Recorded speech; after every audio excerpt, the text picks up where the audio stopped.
La casa del pintor té una sala dedicada a Marià Pi de la Serra, precisament a l'estança on va néixer Joan Abelló.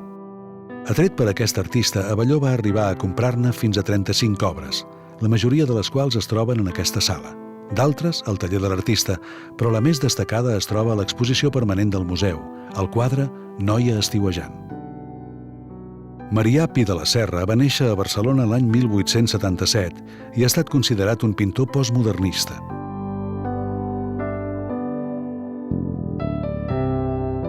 La seva estada parisenca trasbalsà la seva vida i el seu estil.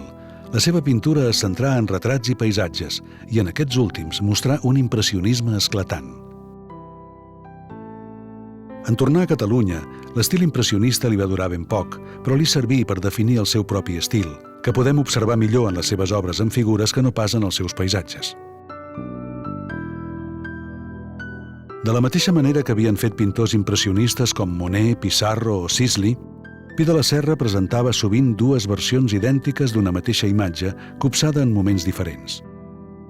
Un exemple d'aquest particular costum l'observem al quadre La carretera de Sants, que va ser pintat tant en un moment de pluja com en un dia de sol.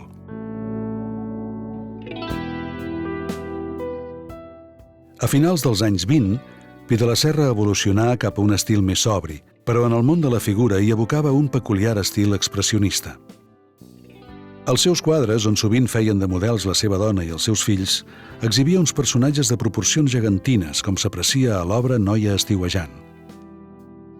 Pi de la Serra va representar així l'antítesi de la protagonista femenina de l'obra La ben plantada d'Eugeni d'Ors. Aquesta desproporció l'evidencia, a banda dels trets de les persones, en la mida dels paisatges que apareixen al darrere. Aquests retrats, però, amb els anys, es van anar suavitzant.